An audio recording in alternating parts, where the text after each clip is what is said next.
Local গভর্নমেন্টে যদি আবার বাংলাদেশে কোনো ইঞ্জিনিয়ারিং এর ব্যবস্থা করা হয়, বাংলার রাজপথ প্রজ্বলিত হয়ে উঠবে, আগুনে তপ্ত হয়ে উঠবে ইনশাআল্লাহ।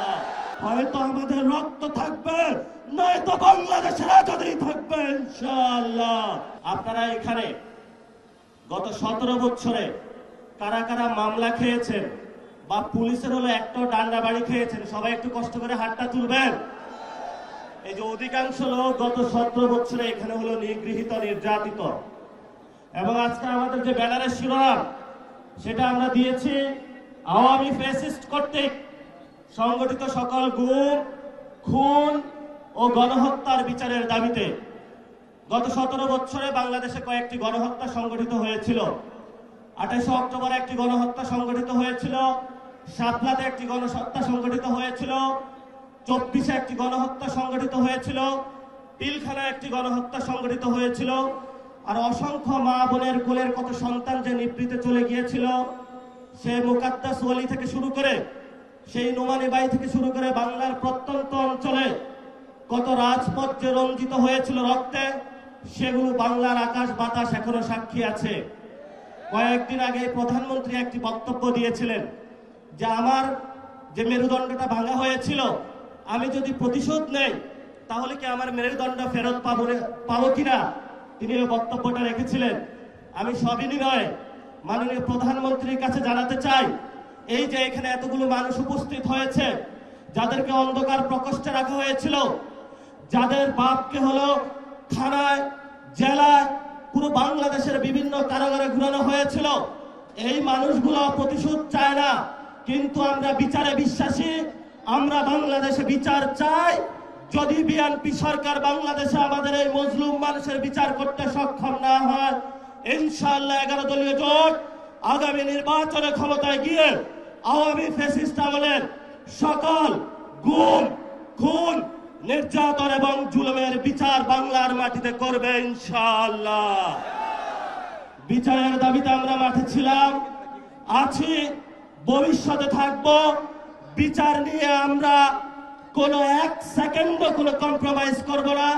যদি সরকার মনে করে আওয়ামী লীগে ভোট ব্যাংকে যেভাবে একটা সমঝোতা হয়েছে, বিচারের ক্ষেত্রে সমঝোতা করতে হবে, আমরা বলবো আল্লাহর রাস্তে মাপ চাই। বিএনপির ভাইয়েরা, আপনারা নির্যাতিত হয়েছেন, বাংলাদেশের সকল মানুষ নির্যাতিত হয়েছে।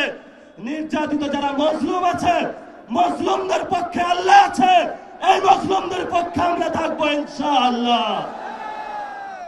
লাস্ট যে কথাটা, এই যে ইলেকশন হয়েছে, আমিরে জামাত বলেছেন যদি সেই ইলেকশনের রেজাল্টটা মেনে নেওয়া হতো তাহলে বাংলাদেশে একটা গৃহযুদ্ধ হতো। আমরা বাংলাদেশে একটা গৃহযুদ্ধ চাইনি বলে এই পর্যন্ত আমরা শান্তি এবং শৃঙ্খলার সাথে রয়েছি। নির্বাচন কমিশনে যে কমিশনারগণ নিয়োগ হয়েছিলেন, সেই প্রস্তাবনা আমাদের কাছে এসেছিল, বলেছিল ভাগ বটরা করে অমুক অমুক ব্যক্তিকে বসাতে হবে। সেই সময় আল্লাহর সহায় থাকার কারণে এই সব গোপন সংলাপ আলোচনায় আমরা রাজি হয়ে নেই। বিএনপির অনেক কমিশনার বসানো হয়েছে, বিভিন্ন বিভ্রান্ত আর্মি পার্সনকে সেখানে বসানো হয়েছে, তারা নির্বাচনে হলে ইঞ্জিনিয়ারিং করেছে। আমরা তো আপনাদেরকে হুঁশিয়ার করে দিতে চাই, এই অনেক কমিশনারদের এক পা অলরেডি কবরে চলে গেছে। এই অবস্থায় আপনারা যদি বাংলাদেশের মানুষের সাথে গাদ্দারি করেন, প্রতারণা করেন, লোকাল গভর্নমেন্টে যদি আবার বাংলাদেশে কোনো ইঞ্জিনিয়ারিং এর ব্যবস্থা করা হয়, বাংলার রাজপথ প্রজ্বলিত হয়ে উঠবে, আগুনে তপ্ত হয়ে উঠবে ইনশাআল্লাহ। আপনারা লোকাল গভর্নমেন্টে সবাই প্রস্তুত থাকবেন ইনশাআল্লাহ মাঠে। হয়তো আমাদের রক্ত থাকবে, নয়তো বাংলাদেশের আজাদী থাকবে ইনশাআল্লাহ।